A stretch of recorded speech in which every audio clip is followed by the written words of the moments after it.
प्यार मोहब्बत क्या है मैं ये तो नहीं जानता, लेकिन हाँ माँ की ममता और माँ का प्यार क्या होता है ये भली भांति जानता हूँ। और आप भी जानते होंगे, माँ ममता की मूर्त होती है। ममता का अर्थ तो हम सब जानते ही हैं कि एक माँ का अपने बच्चों के प्रति स्नेह। माँ कैसी भी हो लेकिन माँ माँ होती है। बहुत सारे लोग माँ का मतलब नहीं समझ पाते हैं और अपनी माँ को न जाने क्या क्या भला बुरा सुना देते हैं। ये कहानी भी एक किसी ही माँ की ममता पर आधारित है। कहानी जंगल की एक हिरन और उसके बच्चे की है। माँ जानवर की हो या इंसान की क्या फर्क पड़ता है, माँ की ममता का कोई मोड़ नहीं होता है। माँ का प्यार कभी साबित नहीं किया जा सकता है, वह खुद ब खुद निखर जाता है। माँ की ममता अनमोल होती है। माँ बच्चे की मुस्कान होती है। रोता हुआ बच्चा माँ को देखकर एकदम चुप हो जाता है। खुद दुखी रहती हैं, लेकिन बच्चे पर आँच नहीं आने देती हैं।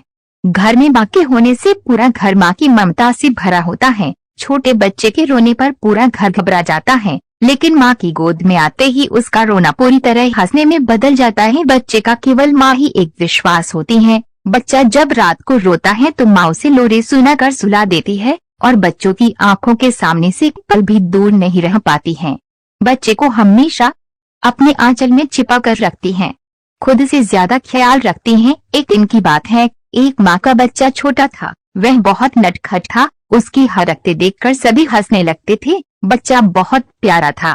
उसने अभी अभी चलना सीखा था। चलने के साथ ही थोड़ा थोड़ा बोलना भी सीख गया था। आस पड़ोस वाले सभी बच्चे को बहुत प्यार करते थे, लेकिन माँ के बराबर कोई नहीं होता है। एक दिन घर से बाहर कुछ बच्चों के साथ खेल रहा था। आस पड़ोस के सभी लड़के वहाँ खड़े खड़े देख रहे थे। उसकी हरकतों ने सबके दिल को छू लिया था।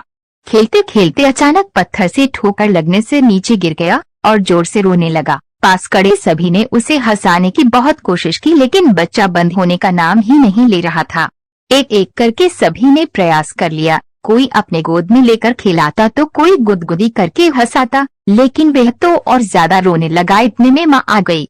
माँ ने गोद में लिया और कहा, किसने रुलाया मेरे लाल को? इस पत्थर की इतनी हिम्मत, मेरे बच्चे को रुलाया। चल इस पत्थर को मारते हैं। माँ की बात सुनकर बच्चे ने कहा, नहीं माँ, पत्थर भी रोने लगेगा। बच्चे की बात सुनकर माँ हंसने लगी। बच्चा भी हंसने लगा और पास खड़े सभी लड़के भी जोर से हंसने लगे। माँ से बढ़कर त्याग और समर्पण की मूर्त भले और कौन हो सकता है। हम कितनी भी गलतियाँ क्यों न कर ले, माँ हमेशा बच्चे के हित में ही सोचती हैं। जब भी बेटे पर कोई भी मुसीबत आ जाती है तो वे अपने ऊपर ले लेती हैं। हर माँ बाप की यही इच्छा होती है कि उसकी संतान उनकी बुढ़ापे की लाठी बने, लेकिन इस विक्स की लहर में हम सभी अपने अधिकारों को, कर्तव्यों को भूलते जा रहे हैं। अगर हमारे माँ बाप हमें पाल सकते हैं तो हम लोगों ने बुढ़ापे में क्यों बेसहारे छोड़ देते हैं। यही तो माँ बाप की इच्छा होती है कि मेरा बच्चा बड़ा होकर हमारा सहारा बनेगा, लेकिन आजकल तो अपने बूढ़े माँ बाप को पाला नहीं जाता, बल्कि अनाथ आश्रम या फिर दर दर की ठोकरें खाने पड़ रही हैं। दोस्तों, मैं आशा करता हूँ कि आप सभी को हमारे द्वारा लिखा गया यह आर्टिकल पसंद आया होगा। मेरा इस कहानी को लिखने का मकसद ये नहीं है कि आप लोगों को ठेस पहुँचे, बल्कि मेरा उद्देश्य हर उस नागरिक को जगाना है जो अपने माँ बाप से दूर व्यवहार करते हैं।